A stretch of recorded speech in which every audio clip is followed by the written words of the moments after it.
श्रीमते रामानुजाय नमः। श्रीमते निगमान्त महादेशिकाय नमः। स्वामी पराशर भट्टः अनुगृहीतं श्रीरङ्गराजस्तवम्। श्री पराशर भट्टार्य श्रीरङ्गेश पुरोहितः श्रीवत्साङ्गसुत श्रीमान् श्रेयसे मेस्तु भूयसे। श्रीवत्सचिह्नमिश्रेभ्यो नम उक्तिमदीमहे। यदुक्तयस्त्रयी घण्टे यान्ति मङ्गलसूत्रदाम्। रामानुजपदच्छाया गोविन्दाह्वानपायिनी तदा यत्तस्वरूपा सा जीयान्मद्विश्रमस्थली। रामानुजमुनिर्जीयात् यो हरेर्भक्तियन्त्रतः कलिकोलाहलक्रीडा मुदाग्रहमपाहरत्। विदाय वैदिकं मार्गम् अकौतस्कुतकण्टकम् नेतारं भगवद्भक्तेर्यामुनं मनवामहै। नौमि नादमुनिं नाम जीमूतं भक्त्यवग्रहे। वैराग्य भगवत्तत्त्वज्ञान भक्ति अभिवर्षुकम्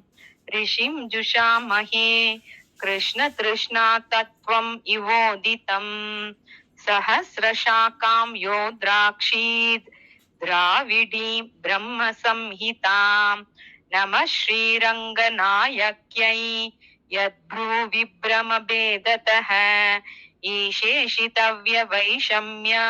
निम्नोन्नतमिदं जगत्। श्रीस्तनाभरणं तेज श्रीरङ्गेशयमाश्रये चिन्तामणिमिवोद्वान्तम् उत्सङ्गे नन्दभोगिनः। अस्ति वस्त्विदमित्तं त्व प्रसङ्ख्यानपराङ्मुखम्। श्रीमती आयतने लक्ष्मी पदलाक्षैकलक्षणम्। लक्ष्मी कल्पलतो तुङ्ग स्तनस्तबक चञ्चलः। श्रीरङ्गराज भृङ्गो मे रमतां मानसाम्बुजे। स्वस्ति श्रीस्तन कस्तूरी मकरी मुद्रितो रसः। श्रीरङ्गराज चरदशतम् आशास्महे तमां। पातु प्रणत रक्षायां विलम्बम् असहन्निव सदा पञ्जायुधीं बिभ्रत् सन श्रीरङ्गनायकः। अमतं मतं मतमतां मतं स्तुतं परिनिन्दितं भवति निन्दितं स्तुतम् इति रङ्गराजम् उदजूगुषत्रयी। स्तूमहे वयं किमिति तन्न शक्नुमः यदि मे सहस्रवदनादिवैभवम् निजम् अर्पयेत् सः किल रङ्गचन्द्रमाः। अत शेषवन् मम च तद्वदेव वा स्तुतिशक्त्यभाव विभवे विभागिता। सो अङ्गवेद यदि वा न किलेति वेदः संदग्धेति अनर्गविदमात्मनि रङ्गनाथम्। स्थाने तदेश खलु दोषमलीमसाभिः मध्वाग्भिरैषम् अतिशायनम् आवृणोति। स्वं संस्कृत द्राविड वेदसूक्तैः भान्तं मुक्तैर्मलिनीकरोति। श्रीरङ्गक्रम कलभं क एव स्नात्वापि धूलिरसिकं निषेधा। किन्तु प्रपत्ति बलतारित विष्णुमायम् अध्वंस्य राजकुलदुर्ललितं किलैवम्। श्रीरङ्गराज कमलापदलालितत्वम् यद्वा पराद्यति मम स्तुतिसाहसेऽस्मिन् नातस्य च स्वमहिमार्णवपारदृश्व विज्ञानवाग्विलसितं सहतेन वेदः। आपेक्षिकं यदि तदस्ति ममापि तेन श्रीरङ्गिनस्तुतिविदा वहमद्य कार्षम् अन्यत्र तद्गुणोक्तिर्भगवती न तद् उत्कर्षचोयैर्परेषाम् स्तुत्यत्वाद्यावदर्था पनितिरपि तथा तस्य निस्सीमकत्वात् आम्नायानाम् असीम्नामपि हरिविभवे वर्षविन्दोरिवाब्धौ सम्बन्धात् स्वात्मलाभो न तु कबलनत स्तोतुरेवं न किं मे कावेरीम् अवगाहिषीय भगवद् भोगान्तराही भवन् कर्म क्लेश पलाशय प्रसमनोद् वेलामलस्त्रोतसं जन्तो संसरतोर्चिरादिचरणी व्यासङ्गभङ्गाय या लोकेऽस्मिन् विरजेव वेल्लितजला श्रीरङ्गमालिङ्गती दुग्धाब्धिर्जनको जनन्यहमियं श्रीरेव पुत्री वरः श्रीरङ्गेश्वर एतदर्हमिह किं कुर्याम् इति वाकुला चञ्चञ्चामरचन्द्रचन्दनमहा माणिक्यमुक्तोत्करान् कावेरी लहरी करैर्विदधति पर्येति सा सेव्यताम् तीर्थं शुन्दति पाति नन्दन तरून् रत्याङ्गनानि उक्षति स्नानीयार्हनपानवारि वहति स्नातः पुनीते जनान् श्यामं वेदरहो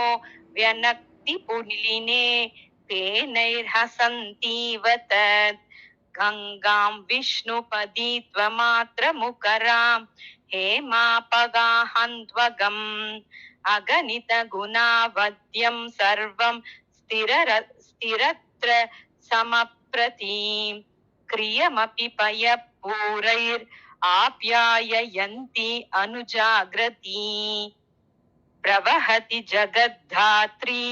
भूत्वेव रङ्गपतेर्दया शिशिरमधुरागाता सा नः पुनातु मरुद्वृता तरलतनुतरङ्गैर्मन्द मान्दोल्यमानस् वतटविटपिराजी मञ्जरी सुप्तभृङ्गा क्षिपतु कनकनाम्नी निम्नगा नारिकेल क्रमुकज मकरन्दैर्मांसलापामदंहः कदलवकुलजम्बू पूगमाकन्दकण्डद् वयस सरसनीरा मन्तरा सह्यकन्याम् प्रबल जलपिपासा लम्बमानाम्बुदौग भ्रमकरतरुबृन्दम् वन्द्यताम् अन्तरीपम् यद्विष्णोपदमतम परो रजोग्र्यम् मुक्तानाम् अनुविरजम् विधिप्रमाहुः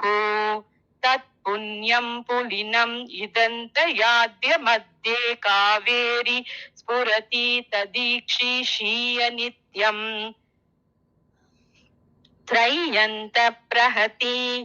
मतीषु वैष्णवानां प्राप्यासु प्रचुर भव श्रमापहासु कावेरी परिचारितासु पावनीषु श्रीरङ्गोपवनतटीषु वर्तिषीय स्फुरित शपरदीर्यन्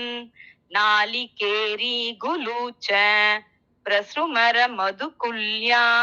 वर्धितानो कहानी रतिम विरतिरङ्गा राम रम्यस्थलानि क्रमुक पद समोचा मेचकानि क्रियासुः अधिपरम पदं पुरीम् अयोध्याम् अमृतवृताम् अपराजिताम् उशन्ति पुलिनमुपरि रङ्गराजधानी पिशितदृशामपि सा पुरश्चकास्ति भवपदमपि दिव्यधाम कर्तुं तद् उभयतन्त्रितहर्म्यमालिकेव भवनमणितलैर्विजृम्भमाना जयति तरामिह रङ्गराजधानी मणिमकररुचिर् वितत्य पाशान् वृषुमरकेतुकरैर्मृगं हिमांसोः श्रिय इव नवकेलये जिगृक्षुः सुखयतुरङ्गपुरी चकासति नः जनपदसरिदन्तरीपपुष्यत् पुरपरिपालन नित्यजागरूकान् प्रहरण परिवार वाहनाढ्यान् कुमुदमुखान् गणनायकान् नमामि आहृतसहजदास्या सूरयस्त्रस्तबन्धा विमलचरमदेहा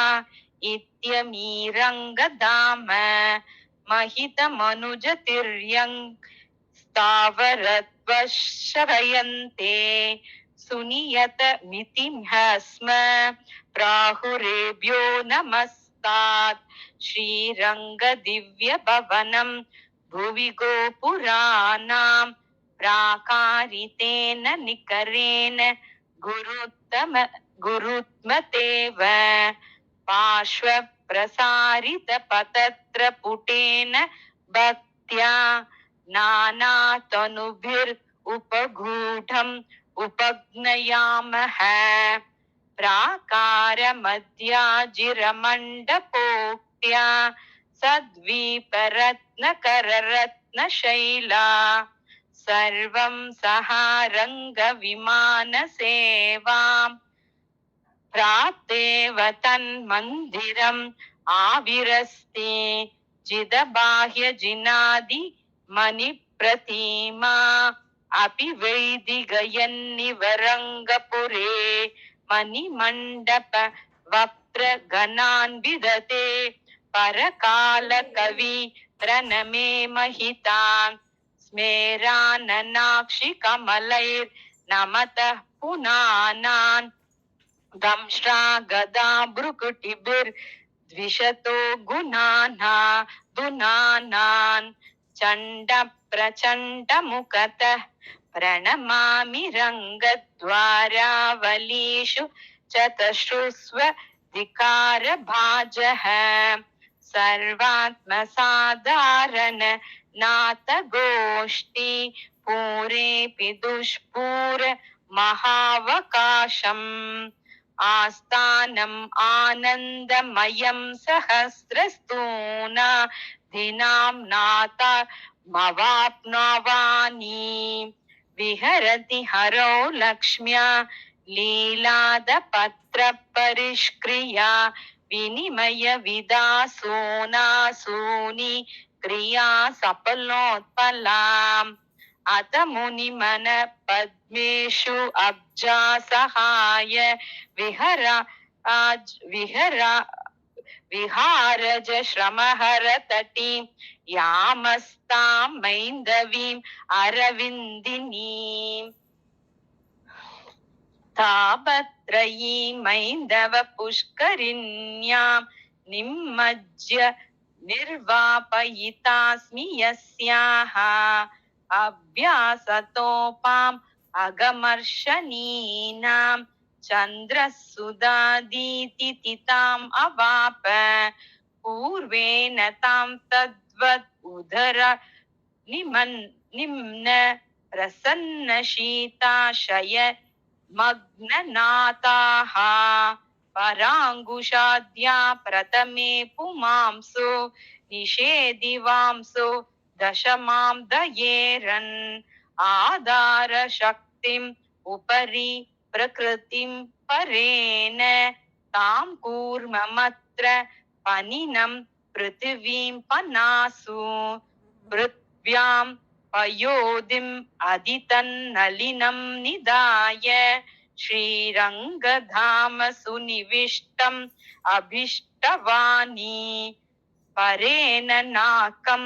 पुरिहेममय्यां यो ब्रह्मकोशोऽस्ति अपराजिताख्यः श्रीरङ्ग नाम्ना तम् अपौरुषेयं विमानराजं भुवि भावयामि अनाद्याम्नात्तत्त्वात् पुरुषरचना दोषरहितं जनेतां स्तान् कामान् विददपि सायुज्य हृदयम् असन्देहाध्यासं भगवद् उपलम्ब स्थलममी प्रतीम श्रीरङ्गं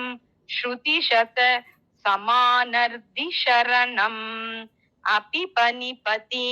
भावात् शुभ्रम् अन्तःशयालोः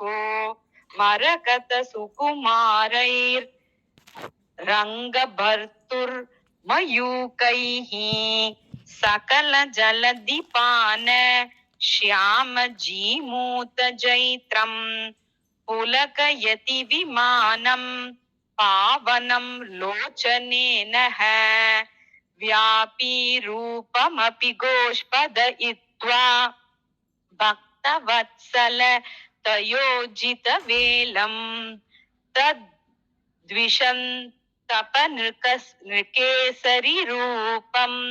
गोपुरोपरि विजृम्भितमीढे अहम् अलम् अवलम्बसीदताम् इति अजस्रम्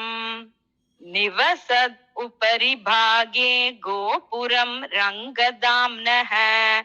क्वचन नृपरिपाटी वासितं क्वापि सिंह क्रमसुरभितमेकं ज्योतिरग्रे चकास्ति संशोध्य पावन मनोहर दृष्टिपातैः देवाय मामपि निवेदयतां गुरूणां सव्योत्तरे भगवतोऽस्य कटाक्षवीक्षा पङ्क्तिं प्रबध्य परितो भवेयम् श्रीरङ्गराजकर नमृत शाकिकाभ्यो लक्ष्म्या स्वहस्तकलित श्रवणावतंसम् पुन्नागत कल्लजम् अजस्र सहस्र गीति सेकोत दिव्य निज सौरभम् आमनामः श्रीरङ्गचन्द्रमसम् इन्दिरया विहर्तुं विन्यस्य विश्वचिद् अचिन्नयनाधिकारम् यो निर्वहति अनिशम् अङ्गुली मुद्रयैव सेनान्यम् तमसि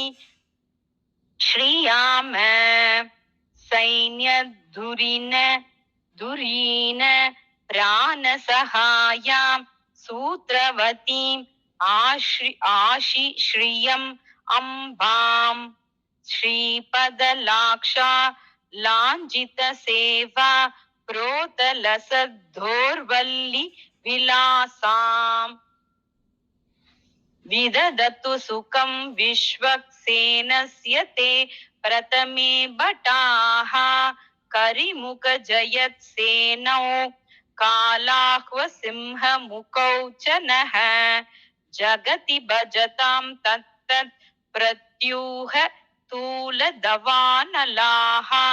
दिशि दिशि दिवारात्रं श्रीरङ्गपालन कर्मटाः श्रुतिमयम् अतिहर्ष प्रश्रयस् मेरवक्त्रं मणिमुकुरम् इवाग्रे मङ्गलं रङ्गदाम्नः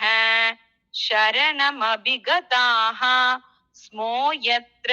रूपस्वरूपस्वगुणमहिमदर्शी मोदते रङ्गशायी ताक्ष पक्षदिवदस्य वल्लभां रुद्रया सह सुकीर्तिम् अर्चये हर्षबाष्पम् अपि कीर्तिम् अर्तिनां यन्मुखेन कमलाकटाक्षयेन् स्वास्त्ररूपस्फुरन्मौली मा शब्द इति उद्दुनानां सुरांस्तर्जनीम् उद्रया नात निद्रोचित उन्निद्रताम् ईक्षणान् सञ्चरन्तीं स्तुमस्तां च पञ्जायुधीम् अस्त्रग्रामग्रेसरं नातवीक्षा शीदूक्षी भोत्वेल नृताभिरामम् चक्रं दैत्यच्छेदकल्माषिताङ्गम् भ्राम्यज्वालामालभारि प्रबध्ये हनुभूष विभीषणयोस्यां यतमाविह मोक्षमुपेक्ष्य रघुनायक निष्क्रयभूतं भुवि रङ्गधनं रमयेते इतो बहि पञ्च पराञ्चिकानि प्रत्यञ्चितानि स्यूरितोऽन्तरीरितम् औपादिकेभ्यो नृपादिभोग्ये प्रत्याहरद्वेत्र वरं व्रजामि शेषशयलोचनामृत नदीरया कुलित लोलमानानाम्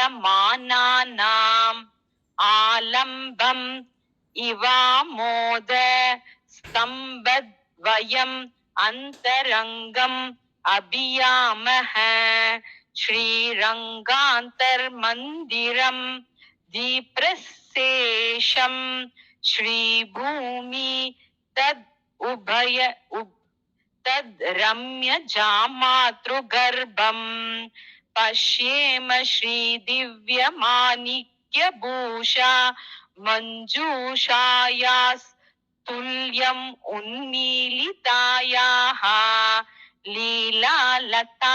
कृपानि भृङ्गारपदग्रहार्पित कराग्राः प्रोतावतंसित कुचाः पदाब्ज संवाहिनीर्वयं स्तूमहे मुकुलित नलिनास कौमुदिकाः इव सुनिशा विमलादिका नवापि शिरसि कृत नमस्येत् एकत हस्ता इतर करोचल चामरा श्रयेयम् उत्पुल्ल पंगज तटाकं इवोपयानि श्रीरङ्गराजमिह दक्षिण सव्यसीम्नोः लक्ष्मीं विहार रसिकाम् इव राजहंसीं छायाम् इवाम्बुद इनीम् अवनीं सत्तस्याः पिबनयन् पुरस्ते रङ्गधुर्या अभिदानं स्थितमिव परिपुल्लत् पुण्डरीकं तटाकम् श्रियमपि विहरन्तीं राजहंसीम् इवास्मिन् प्रतिफलनम् इवास्या पश्य विश्वम्भरां च शौशील्यशीतलम् अवेल कृपातरङ्ग सम्प्लाविताखिलम् अकृत्रिम भूमनिम्नम् लक्ष्म्यां च वासितम् अभूम विगाहमानाः श्रीरङ्गराजमिषभद्मसर प्रसन्नम् सिंहासने कमलया शमया च विश्वम् एकातपत्रयितुम् अस्मद् असून्निषन्नम् लक्ष्मी स्वयं वरसनादित यौवन श्री सौंदर्य संपद अवलिप्तम इवालिहीय आपादमूल मणिमौलि समुल्लसन्त्या स्वातन्त्र्य सौहृद तरंगितयांगभङ्क्त्या सख्यं समस्त जनचेतसि सन्ददानं श्रीरङ्गराजम् अनिमेषम् अनुस्त्रियास्म शितिकमलनिवासा कल्पवल्ली सलीलो लुटन दशादिशोद्यद् यौवनारम्भ जृम्भः श्रममपहरतां मे रङ्गदामेति तत्तद् वरमय फलनम्र पत्रलपारिजातः सम्भाषमानम् इव सर्ववंशवदेन मन्दस्मितेन मधुरेण च वीक्षणेन दिव्यास्त्रपुष्पित चतुर्भुजमत्युदारम् रङ्गास्पदं मम शुभाश्रयम् आश्रयानि एते रङ्गगदा सुदर्शन भृत क्षेमङ्गरा भागवः पादद्वन्द्वम् इदं शरण्यम् अभयं भद्रं च ओहे जनाः इत्युच्युष्य भयङ्करे करतले स्मेरेण वक्त्रेण तद् व्याकुर्वन्निव निर्वहेन्मम दुरं श्रीरङ्ग सर्वं सहः अङ्गैरहं प्रथमिका चरितात्मदानैः आमोदमान नवयौवन सावलेपैः हैपारिजातमिव नूतनतायमान शाकाशतं कथमधीमहि रङ्गदुर्यम् आलोकाहृदयालवो रसवशादी शानम् ईषत्स्मितम् प्रच्छायानि वचांसि पद्मनिलया चेतश्शरव्यं वपुः चक्षुष्मन्ति गता गतानि त इमे श्रीरङ्ग शृङ्गारते भावा यौवनगन्धिन किम परं सिञ्चन्ति चेतांसि नः आयत् किरीटम् अलिकोल्लसद् ऊर्ध्वपुण्ड्रम् आकर्णलोचनम् अनङ्कुशकर्णपाशम् उत्पुल्लवक्षसम् उधायुधा बाहुम् अर्हत् नीविञ्च रङ्कपतिम् अब्जपतं भजामः अब्जन्यस्तपदाब्जम् अञ्जितकटी संवादि कौशेयकम् किञ्चित्ताण्डवगन्ति संहननकम् निर्व्याज मन्दस्मितम् चूडाचुम्बि मुकाम्बुजम् निजभुजा विश्रान्त दिव्यायुधम् श्रीरङ्गेश रदशदम् तत इतः पश्येम लक्ष्मीसकम्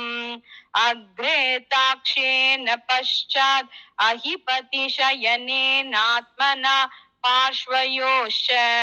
श्रीभूमिभ्याम् अतृप्त्या नयनचुलक नैसेव्यमाना अमृतौघम् वक्त्रेण विस्मितेन स्फुरत् अभय गदा शङ्खचक्रैर्भुजाग्रैः विश्वस्मै तिष्ठमानम् शरणमशरणा रङ्गराजं भजामः आर्तापाश्रयम् अर्तिकल्पकम् असह्याग्रहम् गस्कर रक्ष्मातलम् सद्यः संश्रित कामधेनुम् अभियत् सर्वस्वम् अस्मद्धनम् श्रीरङ्गेश्वरम् आश्रयेम कमलाचक्षुर्महीजीवितम् श्रीरङ्गे स सुखाकरोतु सुचिरम् दास्यं च दत्तामयी स्वपन वितानदीप्र मणिमालि सुधामरुचिम् रदिम सुगन्धि भोग सुखशायितरङ्गधनम् मदबर मन्तरोच्चवसित निश्वसितोत्तरलम् पनिपति ढोलिकातलिमम् आश्वसिम प्रणता वडदल देवकी जडर वेदशिरः कमला स्तन षटकोपवाक्वपुषि रङ्गगृहे शयितम् वरद मुदार दीर्घभुजलोचन संहननम्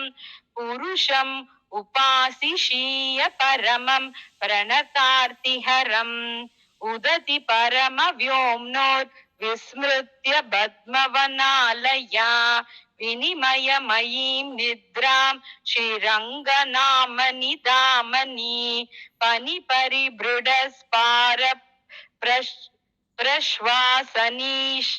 निश्वासितक्रम पनिपरिबृढस्पार प्रश्वास निश्वसितक्रम स्खलितनयनं तन्वन् मन्वीतनः परमपुमान् जलधिमिव निपीतं नीरदेनाद्रिमद्धो निहितमिव शयानं कुञ्जरं वाद्रिकुञ्जे कमलपदकराक्षं मेचकं धाम्नि नीले पनिनम् अधिशयानं पूरुषं वन्दिशीय श्रीरङ्गेशय इह शर्म निर्मिमीताम् आताम्राधरपदपानि विद्रुमो नः कावेरी लहरी करोपलाल्यमानो गम्भीराद्भुत इव तर्णकोर्णवस्य सिञ्जेदिमं च जनम् इन्दिरया तडित्वान्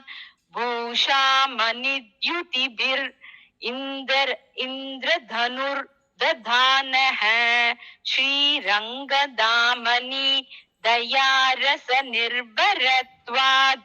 अध्रौ शयालुरिव शीतल कालमेघः आमौलिरत्नमकरात् पुनराच बद्भ्याम् धामक्रमोन्नमद् उदार मनोहराङ्गम् श्रीरङ्गशेषशयनं नयनैः पिबामः पश्यन्मनप्रवणमोघम् इवामृतस्य अरविन्दम् अङ्घ्रिपाणिवक्त्रैः अपि तापिञ्चितम् अंजितांगकान्त्या अदरेण च बन्धुजीवितं श्रीः नियतं नन्दनयेत रङ्गचन्द्रम्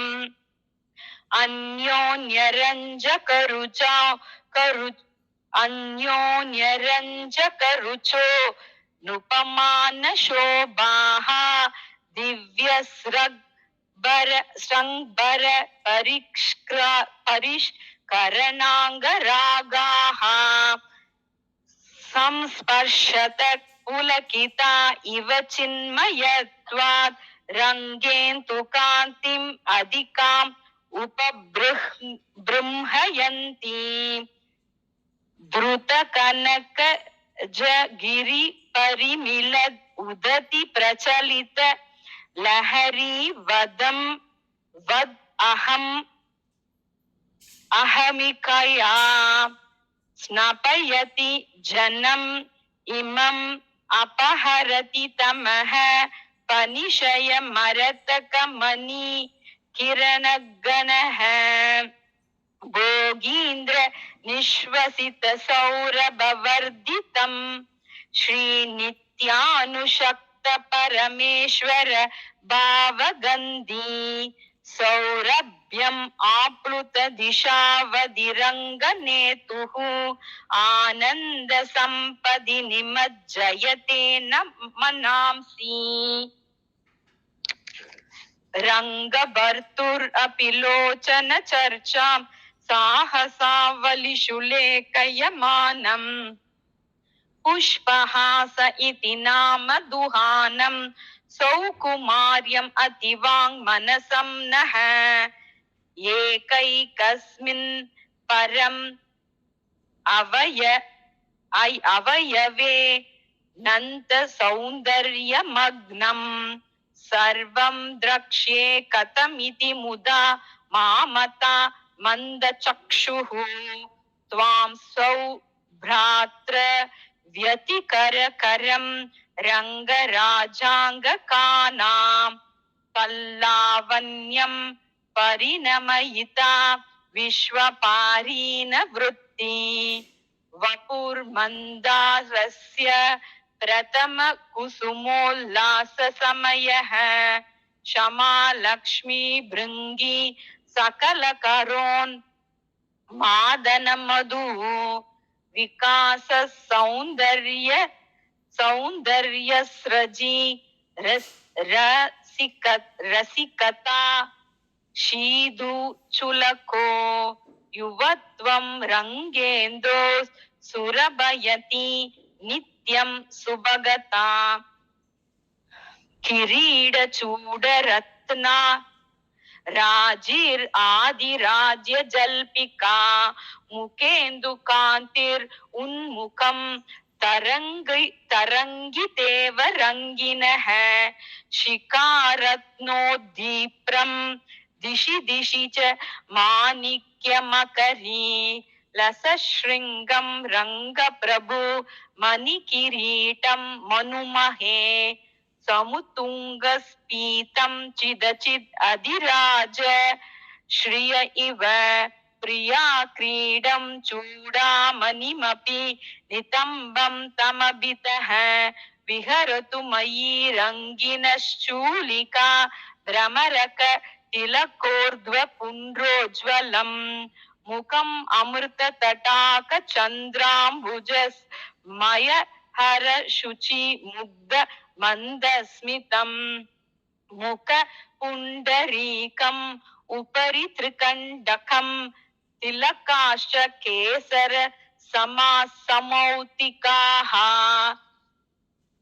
इह रङ्गभर्तुर् अभियन्म ध्रुवत् प्रकर श्रियं भ्रमरकानि बिभ्रति हृदयं प्रसादयति रङ्गपतेः मधुरोर्ध्व पुण्ड्रतिलकं ललितम् अलिकार्धचन्द्रदल संवलिताम् अमृतश्रुतिं यदभिशङ्कयते सरसीरुहे समवनाम्य मदात् उपरि प्रनृत्य धलिपङ्क्तिनिभे स्फुरतो भ्रुवा उपरि लोचनयोः सविलासलास्य गतिरङ्गभृतः स्मर शरनलिन भ्रामन्नेत्रयोः परिसर नमद इक्षुचापक्षवी युगम् उदयति रङ्गभर्तुर्भ्रुवोः गुरुकुलमिव शार्ङ्गनृत्तश्रियः कृपया परया करिष्यमाने सकलाङ्गं किल सर्वतोक्षिनेत्रे प्रथमं श्रवसि समास्तृणाते इति दैर्घ्येन विन्दति रङ्गनेतुः श्रवो नासा रोधात् तद् अवधि कडोलायित गते विशालस्पीता यद् रुचिर् अशिशिराताम् ताम्रधवले मितो बद्धस्पर्धस् पुरितशपरद् वन्द्वललिते क्रियास्ते श्रीरङ्गप्रणयी नयनाब्जे मयि दयां करुणामृतकोलमुद्वहैषा स्वागती की प्रसन्नशीता स्वागती की प्रसन्नशीता मयि रङ्गधनोपकर्णिकाक्ष्णोः सरितो वीक्षण वीचि सन्ततिस्तात् विलसति नासा कल्पकवल्ली मुग्धेव रङ्गनिलयस्य स्मितमपि तन्नव कुसुमं चुबुक कपोलं च पल्लवोल्लसितम् नयन सपरिविद्धौ कर्णपाशावरुद्धौ ऋषयुव लुटतोर्मञ्चरी रुद्गिरन्तौ परिमिलदलकाली शैवलाम् अंसवेलाम् हनुमनि मकरोद्धौ रङ्गदुर्यामृताब्देः आदर मधुरां भोजं तत्कर्णपाशमृणालिका वलयमभिमामास्तां रङ्गेन्दुवक्त्रसरश्चिरं नयनशपरं नासा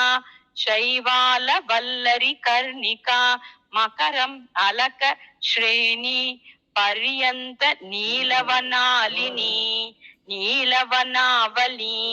रमयतु स मां कंठ श्रीरङ्गनेतुर् उदञ्जित क्रमुक तरुण ग्रीवा कम्बु प्रलम्ब मलिं लुचः प्रणय विलग लक्ष्मी विश्वंभराकर कंदली कनक वलय क्रीडा संक्रांत रेख इवोल्लसन् अधिष्ठान स्तंभौ भुवन पृथुयंत्रस्य कमलाकरेणो रालाने अरिकरि घटोन् मातमुसलौ पनीन्द्रस्पीतस् रग व्यतिकरित संदिग्ध विभवौ भुजौ मे भूयास्ताम् अभयम् अभिरंग प्रणयिनः प्रतिजलदितो वेलाशय्यां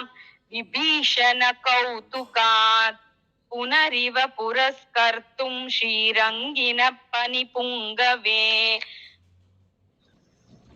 समुपदधत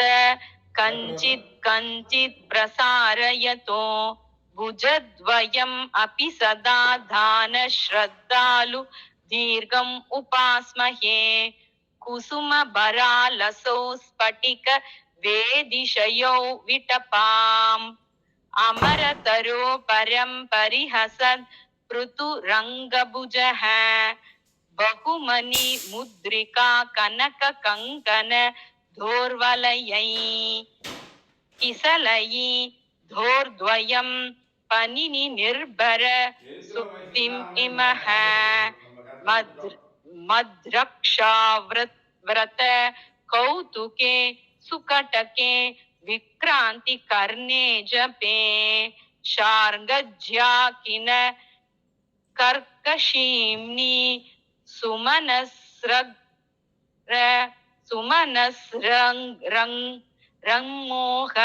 मार्दवे दोर्द्वन्द्वं बहुशः प्रलोभ्य कमला लीलोपदानं भवत् तच्चित्रालकमुद्रितं विजयते श्रीरङ्गसंसङ्गिनः भवार्तानां वक्त्रामृतसरसि मार्गं दिशदिव स्वयं वक्त्रे नेदं वरदमिति सन्दर्शितम् इव कराम्बोजं पङ्गेरुहवनरुषा पाटलमिव श्रयामि श्रीरङ्गेशयितुर् उपधानीकृतम् अहं किरीटं श्रीरङ्गेशयितुर् उपधानीकृतभुजः विदिशादि शद्वाद्घटत इति संस्पृश्य वदति निहीनानां मुख्यं शरणमिति बाहुस्तदितरः स्फुटं ब्रूते पादाब्बुज युगलम् आजानुनिहितः मलयज शशिलिप्तं मालती धामतल्पं सुमनि सरवतीनां सरवितानं कौस्तुभस्वस्तिदीपं धनुज वृषविशान उल्लेखचित्रं च लक्ष्मी ललितगृहम् उपासे रङ्गसर्वं सहोरः हारस्पारितपेनम् अंशुलहरी मालर्दि मुक्ताफलश्रेणी शीकर दुर्दिनं तत इतो व्याकीर्णरत्नोत्तरम् आविः कौस्तुभ लक्ष्मी रङ्गवसतेर्निस्सीम भूमाद्भुतं वक्षो मन्दरमत्यमान जलदीश लागं विलोके मही वक्षस्थल्यां तुलसी कमला कौस्तुभैर्वैजयन्ती सर्वेशत्वं कथयति तरां रङ्गधाम्नस्तदास्तां कूर्मव्याघ्री नखपरिमिलत् पञ्जहेति यशोदा नद्दा मोग्ध्या भरणमधिकं न समाधिं दिनोति कियान् भरो मम जगदण्डमण्डलीति अतृप्तित कृषितं इवोदरं विभोः धीरक्षिशोचित जगति परम्परां परामिव प्रतयति नाभिपङ्कजम् त्रिविध चिदचिद् बृन्दं तुन्दावलम्बि वलित्रयं विगणयद् इवैश्वर्यं व्याख्याति रङ्गमहेशितुः प्रणतवशतां ब्रूते दामोदरत्वकरकिनः तद् उभयगुणाकृष्टं पट्टं किलोदरबन्धनम् त्रयो देवास्तुल्यास्तृतयम् इदम् अदैवतम् अधिगम् तृकादस्मात्तत्त्वं परमिति वितर्कान् विघटयन् विभोर्नाभि पद्मो विधिशिव निधानं भगवतः तद् अन्यद् भ्रूभङ्गी परवदिति सिद्धान्तयतिनः गर्भे कृत्वा गोप्तुम् अनन्तं जगदन्तः मज्जन्त् भ्रम्या वाञ्छति साम्यं ननु नाभिः उत्क्षिप्यैतत् प्रेक्षितुम् उद्यद् भ्रमिभूयम् नाभि पद्मोरंहति रङ्गाय तनाब्देः मदमिव मधुकैटभस्य रम्भा करीन्द्रकराभिरूप्य दर्पम् स्फुटमिव परिभूय गर्वगौर्वोः किम् उपमीमहि रङ्गकुञ्जरवोर्वोः कटिकान्ति संवादि चातुर्य नीवि लसद्रत्न कांची कलापानुलेपं ब्रह्लिहन् मेरुमाणिक्य सानुः इवा भाति पीताम्बरं रंगबन्धोः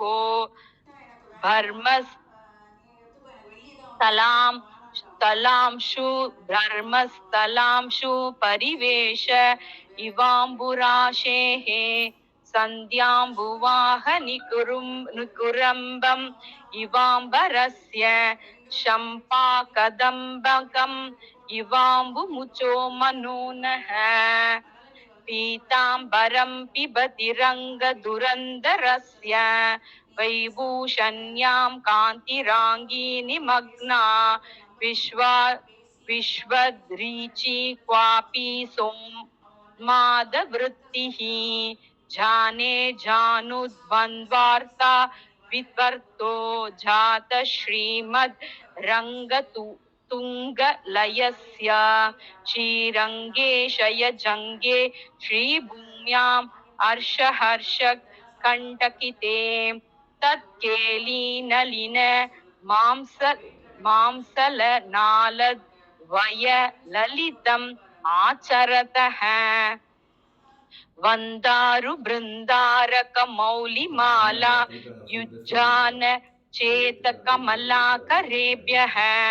संक्रान्तराग विवपादपद्मौ श्रीरङ्गभर्तुर्मनवै नवै च यद्बृन्दावन पंडितं दतिरवैर्यत्ताण्डवं शिक्षितं यल्लक्ष्मीकर सौख्य साक्षि जलज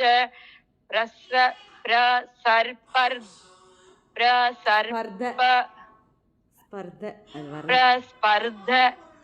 मानर्दियत् यद्भक्तेषु अजलस्थल न्यमपि यद्धूत्य प्रसंगोत्सुकं तद्विष्णोः परमं पदं वहतु न श्रीरङ्गिणो मङ्गलम्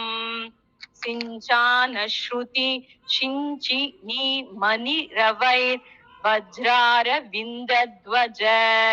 छत्री कल्पक शंग चक्र मुकुरैस्तैश्च रेखामयैः ऐश्वर्येण जयं त्रिविक्रममुखं जुष्यद्भिराम्रेडितं श्रीरङ्गेशयपादपङ्कजयुगं वन्दामहे सुन्दरं पुनानि भुवनान्यहं बहुमुखीति सर्वाङ्गुली पुनानि भुवनान्यहं बहुमुखीति सर्वाङ्गुली जलित जाह्नवी लहरी बृंद संदेहताः देवानिशीचरङ्गिनश्चरणचारु कल्पद्रुम प्रवाल नवमञ्जरी नखरुचिर विगाहे मही श्रीरङ्गेन्दोपदकिसलये नीलमञ्जीर मैत्र्या वन्दे वृन्द प्रणयि मधुप व्रात राजीव जैत्रे नित्याभ्यर्चा नत विधिमुखस्तोम संशयमानैः हेमाम्भोजैर्निबिड निकटे राम सीतोपनीतैः श्रीरङ्गेन्दोः पदकिसलये नीलमञ्जीर मैत्र्या वन्दे वृन्द प्रणयि मधुप प्रातराजीव जैत्रये नित्याभ्यर्चा नत विधिमुखस्तोम संशयमानैः हेमाम्भोजैर्निबिड निकटे रामसीतोपनीतैः इति श्रीरङ्गराजस्तवं पूर्वशतकं समाप्तम्। श्रीमते रामानुजाय नमः। श्रीमते निगमान्त महादेविशिकाय नमः। आழ்வார் ஆச்சாரியன் ஸ்ரீயப்பதி திருவடிகளே சரணம்.